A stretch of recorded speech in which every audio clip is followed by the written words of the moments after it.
This is the Luxury Travel Innovators podcast, and I'm your host, Adam Deflorian, founder and CEO of AZDS. Join me as I talk to the most influential leaders in the hospitality industry and get a first-class look into the world of luxury travel.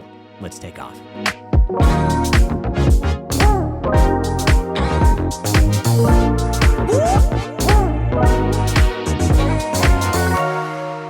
Today I talk with J.D. O'Hara and Albert Herrera, CEO and Executive Vice President, respectively, for Internova Travel Group, one of the world's largest privately held travel services companies, providing unrivaled expertise in all facets of leisure, corporate, luxury, and entertainment travel. Internova comprises over 6,000 travel agency locations with more than 100,000 travel advisors, empowering that network with exceptional programs, products, and support to deliver bespoke experiences to the traveler. All right, JD and Albert, thanks so much for joining us at Luxury Travel Innovators today. First question, just kind of kick things off.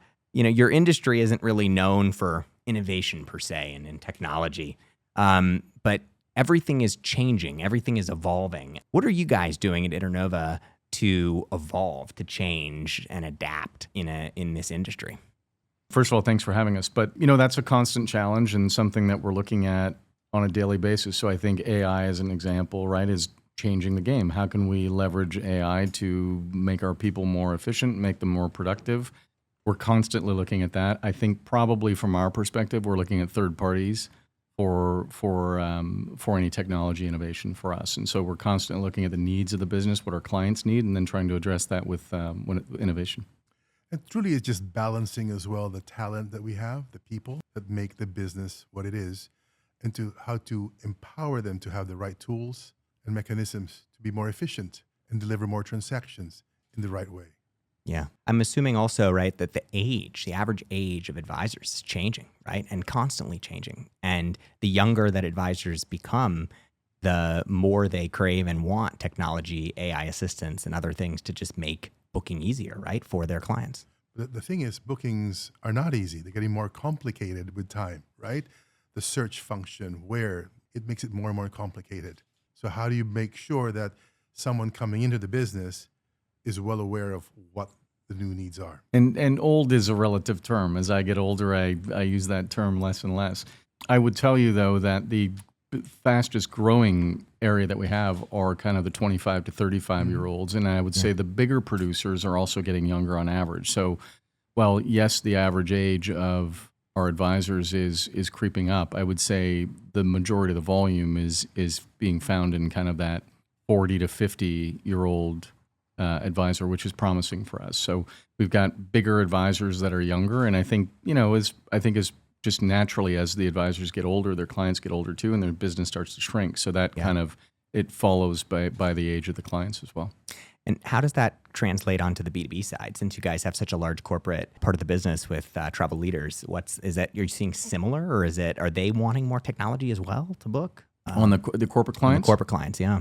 So the corporate clients, what we're finding is they want more, they want higher levels of service, and they want to pay less for it. And I think you live in the technology world. I think you probably know how that feels. Is people want more and they want to not pay for it. So we are finding technology is part of it. I would say, though, that levels of service is really what we're being asked for, and that going back to the earlier comment about using technology to make our people more efficient. The average corporate travel advisor makes 1 to 1.5 bookings an hour, and that only occupies about 11 minutes of their time. The other 45 minutes is kind of back office administrative things. So how can we take that off their plates using technology to make them more efficient? And if we can have them do 3, 4, 5 bookings an hour, that's going to be a good thing for everyone. To streamline the process. Because again, it's always been the chicken and the egg, where the big corporate accounts want the least, and keep going for the lowest, but they want more and more service. Of course. But yet, as the world has become more complex as well, how do you sort of simplify that and make it efficient? Yeah, makes sense. And Albert, you obviously came up on the supplier side for many, many years. Yes. Then into agency, consortia. How have you seen technology change on the supplier side in regards to distribution, right? It's obviously changed so dramatically since your days at the Carlisle, et cetera.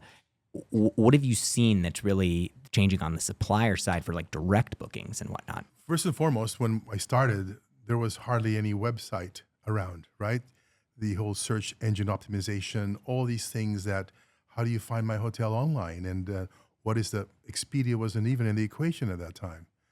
and even social media and what traditional marketing was, online marketing, print marketing, all that is very, very complex and very different nowadays.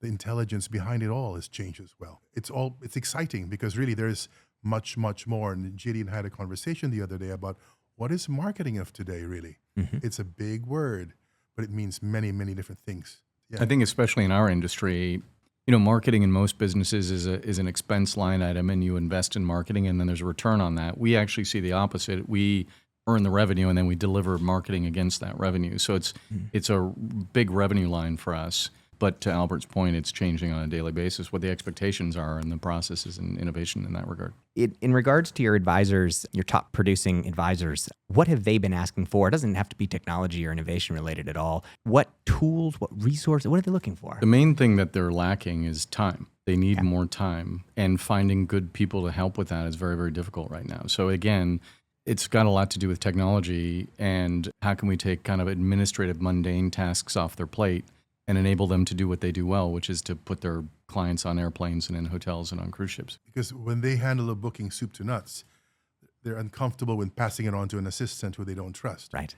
And building that trust is another complicated matter. That takes a lot to do and development. It's funny. I know obviously Josh Alexander very well, and it's the same thing. It's like everybody wants to talk to Josh. It's like how do you use tools to be able to, it's very challenging. But that leads me to one of the other topics that I was thinking of, going back to AI, right? And advisors shouldn't be concerned that AI can replace their who they are and what they do. They can use AI to actually try to find some of that time efficiency, right? They can use those tools to make their jobs that much easier so that they can do what they do best, which is the human to human, right? Why you choose an advisor. Yeah, if you think of Josh, everyone does want to speak to Josh, but we talk to the advisors a lot about working on their business as opposed to in their business, and so Josh needs to take those conversations and start to delegate. And he does a pretty good job with that. Josh does. I'm not sure everybody does, but I think Josh does. So I view Josh as kind of a business person, not as a travel advisor so much. And we try to encourage that as much as we can. I think he does a very good job, and many others do as well. But I think we could do a little bit better across the board. I have a story to share about Josh because we had dinner last evening. Oh, really? And he had the single longest booking at the Royal Monceau in Paris, 2 years in one of the big suites. Wealthy lady. And she was I think a life coach. And to the point where now that she travels, she may be she's based in Indianapolis, she goes to Chicago, she still calls Josh to book her hotel in the Chicago airport. And Josh said, I'm not going to waste your time or my time. How can we help you? But she wants to work with Josh. It doesn't make sense, right? No, but it's a human business. It's a human business, connection. Yes. Yeah, there was an analogy on using the medical community, right? If you take your blood work and you run it through ChatGPT, it will give you what your ailments are, what the medications you should be on. But if I do that, I still want to talk to a doctor. And so I think AI is going to be a version of that. I can go and look up all sorts of things, but if I really want to know what luxury property, like maybe I narrow it down to 3 properties, but I want to talk to Albert on which one actually I should go to. And so I think to your point, it's going to be kind of considered human-assisted technology more than human replacement. Certainly, I think in our space. I think other spaces, perhaps it may take people out, but I would be looking for a job if I thought it was going to be a replacement. Exactly. How about eco-sustainable travel? It's obviously a big topic, right? Is looking for partners and suppliers that are eco-friendly, green travel. It's big, and there's a lot of revenue around it. Are you guys seeing the same? And if advisors been talking about it?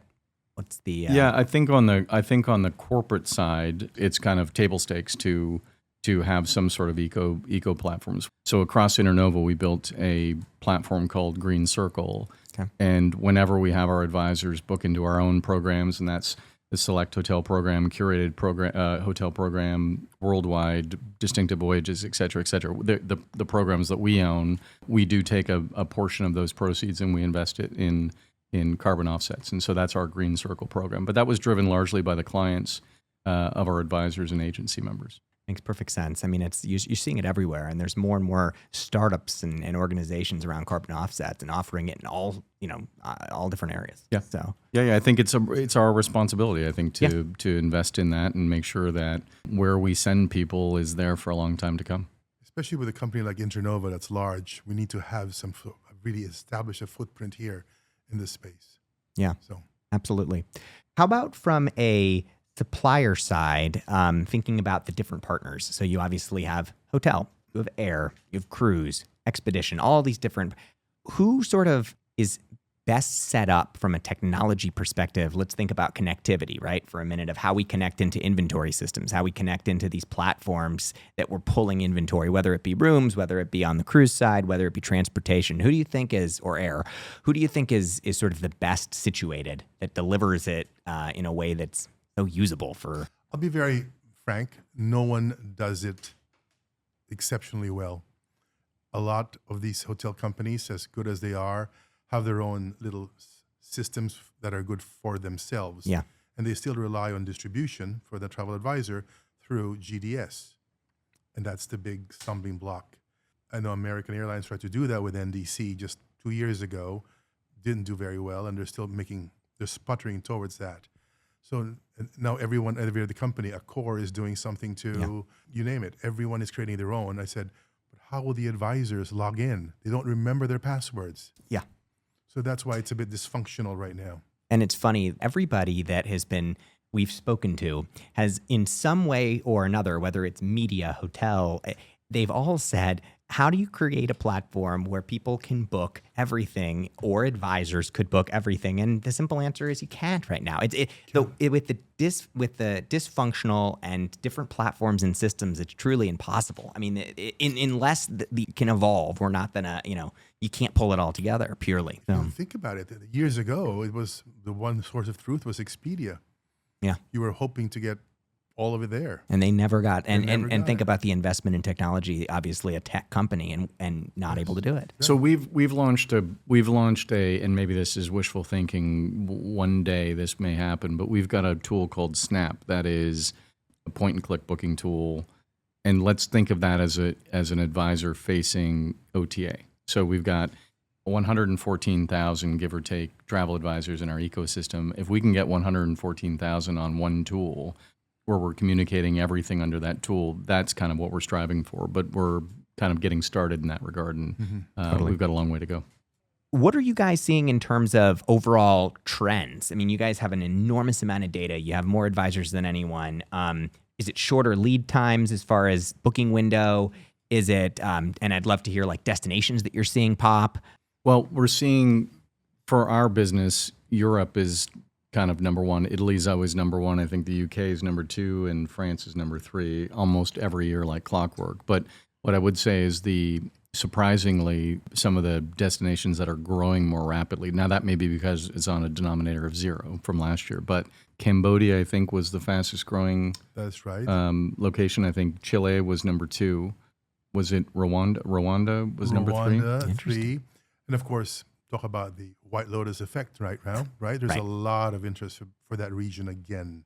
I think the definition of a luxury is kind of changing too. It is what used to be a 5-star hotel in Paris may now be a campsite under the stars in Greenland, right? People are paying more for that, even though it's, as a technical matter, not as traditionally luxury. But I think the word experience has kind of replaced the word luxury, and people are willing to pay more for perhaps less traditional luxury properties now. The reality is people want something different, off the beaten path. And also with everyone has suffered from too much travel in the last few years. Mm-hmm. So people now want to just experience something that's quieter and off season. Yeah. Which I kind of love, really, personally. Me too. That's always been my thing. I think, for example, the beaches are typically overrated in the summer, and the mountains is underrated. It's overrated in the winter and underrated. But now everybody seems to have caught on to that. But those types of And you're going fishing in Alaska when? off season. Off season, there you are. Very high season. Alaska is, I guess, a tough one, right? Exactly, A little bit too cold if you go in the wrong season. Yeah. Have you guys been hearing about booking window? On our side, we power obviously about 750 hotels, and we're seeing that booking window pretty consistently shorten. People are booking more last minute. Are you seeing the same on the travel advisor side? We are indeed. Okay. We see it. So if you want, like a couple of years ago, if you tried to book the Amalfi Coast now, don't even. They'll scowl at you. Or St. Bart's. There is inventory for the summer in case you want to go, because they know that it will be there. There's also been price. People were scared of price. Like, why would I spend €4,000 now for the same room? Maybe I'll wait a bit longer to get a better deal, or maybe I'll shift my plans around. But we did see coming out of the pandemic, we did see last minute bookings for taking down the presidential suite next week. And so I think people were looking to travel because they could and they hadn't been able to, but I think it's starting to normalize depending on what the type of trip is. But kind of 6 to 12 months in the premium space and more like 8 to 12 months in the luxury space. But the numbers are strong. The ADRs are massive. Yeah. Still very, very strong. Yeah, we're seeing the same. It's not coming down at all, which is a blessing to us. Yeah. Because that's how we make our revenues. Well, and also, right, once you drop rate, you can't ever get it back. It takes forever. We know that story. Yeah. 20 years. So, yeah, exactly. An interesting thing that I think our listeners would be intrigued to hear more about is you guys obviously have a totally global footprint in regards to advisors and clients, right? And how do you see differences in how advisors book or connect with their customers in the U.S. versus Europe versus Asia, Australia? Are there differences, or is it the same? It's pretty consistent. So depending on who the client is, corporate clients, leisure clients, email, text, telephone is all pretty common globally. It's that I would say is a relatively universal trend throughout our business, at least. And WhatsApp. WhatsApp. Always WhatsApp. Maybe WhatsApp more in the international market. Yeah. Ultimate goals for Internova. I mean, you have 100,000 plus advisors. You have such a wide breadth of business. What do you guys want to do next? What's on the horizon? What's exciting? So I think more of the same. I think we've gone to great lengths in the last few years. Internova is really a function of 50 plus acquisitions over the last almost 20 years. And so I think we've done a pretty good job of making sense of those in the last 2 or 3 years, and we'll continue to do that. So I think more of the same. And again, if we operate, we sell travel kind of, this is a very general overview, but we sell travel in 3 categories: corporate, leisure, and entertainment. Mm-hmm. And then within that, we have 3 segments where we cater to the advisor, and that's in our global travel collection and Nexion businesses. So we'd like more of the right kind of advisors in those businesses, and then we cater in the agency services space to effectively the consortium space. And that's our Travel Leaders Network business. We want more of the right kind of agencies there. And then we connect directly to the traveler in our Altour business, which is our corporate business. And then we recently rebranded some of the smaller brands into the vacation group, where that's our leisure offering, where we cater directly to the client. So more clients, and I think really the ultimate goal is to connect our advisors who do what they do better than anybody else with the right kind of preferred partners. And that combination yields a good result for the traveler in the end. And that's a vicious cycle that continues. And then expanding into new spaces. I think, we're looking at different new areas, whether it be we don't own a tour operator or we own small ones, but do we want to look at getting into the tour operator space where we can use our distribution channel to funnel that distribution? So the punchline is the short answer to your question is growth. We're looking to grow and grow in the right ways. My take on it as well to that is that Internova is an ecosystem. And if you look at all the businesses that JD referenced, we have it all together, corporate, entertainment, leisure, there is one stop. We have a place for everyone. And that has become our tagline, a place for everyone a place at Internova. So may you be big Marriott, we have a place for you. If you're Montage, Auberge, Ponant, you name it, we have a place for you within this large organization, and you can value from there. Any growth opportunity in wholesale? We own a business called Bonatel. Okay. And Bonatel is effectively a bed bank that focuses in the luxury space. So it's like a small, more niche version of hotel beds or the like. Definitely, I think, first and foremost, we want to make sure that our advisors have the best possible product for their clients and put their clients in the right. But we won't sacrifice revenue for that. And we'll always start with what's best for the traveler, and that's always what's best for the advisor. And then where we can kind of increase yield and margin within that, but we'll never sacrifice quality for revenue. Yeah. And again, because the margins are tighter and tighter and tighter in distribution costs, it makes it more challenging to manage that. One last question around how advisors can use social media. What do you think? I mean, you guys own some agencies. What are they doing with Instagram, with TikTok, with other platforms? How are they using social? Or are they not? Some are better than others. Obviously, there's a lot of that. We actually have a machine for that with Travel Leaders. Okay. The social media share pro, as we call it, right? For GTC, we have a different model as well. We have someone who sort of spearhead that, and then we have also for Internova, we have someone who does it for us because it's a different messaging that we deliver on that, and for our magazine as well. But it's a tremendous opportunity. So if we think about, we do have social media kits that make it very easy for the advisor to repost, and so we have some inspirational content that we develop for them.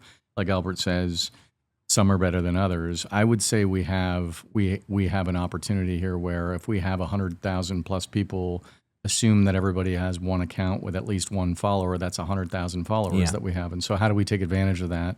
And that number is more likely in the millions. And so we have a kind of relatively sizable social media presence if we put it all together. And so we are having discussions on how to better leverage that. What do you think of this whole concept of everybody can be a travel advisor, like the Foras of the world? What do you think of what they're doing? I mean, you have your neighbor could be a travel advisor for few $100. Your housekeeper can be. Your housekeeper. I think what Fora is doing, they're certainly shaking things up, and I admire what they're doing. I think on the technology side, they're doing wonderful things. I think time will tell. I mean, I could tell you right now that I couldn't be a travel advisor. That's the reason I would use one is for the very reason I couldn't be one. And so it's an interesting model, and I wonder, is it really that they're travel advisors, or are they looking for travel advisor benefits? For their own trips. For their own trips. I suspect that, and this isn't Fora necessarily, but just this model in general, I suspect that the average advisor's booking has that advisor's last name on the ticket, and they are booking 1 or 2 trips a year and getting the advisor benefits. That's a theory. I suspect that's probably right, but I admire what they're doing. They're certainly shaking things up, and Totally. And we're taking note. Because really, look at for a qualified, reputable advisor, the time and commitment. You can't be a part-time advisor. Yeah. And I'll get to it when I get to my dining table at 8:00 at night. It's like we talked about, right? You got to be around the clock on WhatsApp. How can you possibly, if you have a day? Yeah. Mm-hmm. Thank you so much, Albert. We have 3 rapid fire questions that we conclude all Luxury Travel Innovator episodes with. The first question is, what travel or destination or trip do you have planned personally that you're most excited about? I'm going to Saint-Tropez in July, but that's too far away. Okay. But I did just wrap up Japan. I went to Kyoto and I went to in Tokyo. Which is a popping destination, right? Popping right now. isn't the word. It is beyond booming. Amazing. They had record numbers of arrivals for the first time in January of this year to Japan. Amazing. It is incredible. Well, we're working with Okura and Hospital on their platform. And yeah, you're just seeing, I mean, it's unbelievable. It's unbelievable. The numbers. Yeah, it is. Second question. The show's all about innovation and forward-looking travel. So we're going to step back into the past for a moment. What do you miss about the glamour of travel in the past? Could be, the way planes used to be. It could be the lion in the ashtray. That's a given, right? I mean, the glamour of boarding a plane and just the service you would get. What I really miss most about the era gone by is, well, everything is faster nowadays. Right? If you think about it, the standards have changed. I think it's just making sure that we're all able to be able to slow down and enjoy the experience, really, and savor it. Because if there are some really good airlines out there to experience from soup to nuts, what was the single biggest, for me, getting away for a trip was to get away on a trip. Once you arrive, you're there. And then going forward, we're talking future. What innovation doesn't exist today that you think is missing from travel? And it doesn't have to be technology. It could be any type of innovation. Sailboats, the yachts that they're building, that they're creating, they just cut steel. And they will be incredible because there's nothing ever built like it. Amazing. Thank you, Albert. Pleasure. JD, thank you so much. We have the 3 rapid fire questions to wrap us with. Just like we asked Albert, So you have a slight advantage. What travel / destination / trip are you most excited about next? Alaska is right now on the top of the heap. I would say Albert recently went to Japan, and not that long before that we were in Japan together in October. It really is a spectacular destination. The whole time I was there, I was thinking I've got to come up with a reason to get back here. Albert took that slot, which was rightful. I also did a family vacation in Kenya last summer, and that was what I would say life-changing. I've got 4 kids aged 8 to 17, and that would be in 17 years, the only real family vacation we've ever taken where we actually got up together, had breakfast together, lunch and dinner together, talked about our day, and I'm not sure that's ever happened before. So Africa, broadly speaking, is an area I'd like to explore a little bit more. Going back in time for a moment, what do you miss about the glamour of travel in the past? I think Albert talked a little bit about this, but I think everything seems to be a rush, and maybe that's by choice, right? But if I've got a business trip that's 3 days, I mean, last week, for instance, I was in Uruguay and Argentina, and I was in a rush the entire time to get to the next destination, and then I was in a rush to get home. And boy, it would be nice not to sit in meeting rooms in a wonderful place like Montevideo or Buenos Aires. So I think the wanting to enjoy the destination when you get there, and I even find on vacation, it's nothing. There's no such thing as a true vacation anymore. Totally, it's kind of 24/7. Moving forward, what innovation doesn't exist today that you think is missing from travel? That's a great question. If I knew the answer to that, we'd be doing it. But I do think, and again, I don't want to necessarily point to technology, and I'm not hung up on AI in any way, shape, or form. I just think that it's an exciting tool that I think we haven't yet figured out how to use. And I think to address the needs that our advisors keep talking about is just I need more time to do the things that are important, and I'm so busy doing the unimportant things. So how can we leverage that any technology, whether it be AI or not, to enable that? I think would be exciting. But I think wellness travel, I guess this isn't really innovative necessarily, but I think wellness travel is a big up and coming space that I think we're going to see a lot of investment in, and I think that's going to be people are going to want to go on trips for the purpose of wellness and their both mental and physical. But I think we'll see a lot more in the wellness space as well. Thanks so much, JD. Really appreciate you joining me on Luxury Travel Innovators, and appreciate your time. Thanks for having us. Of course.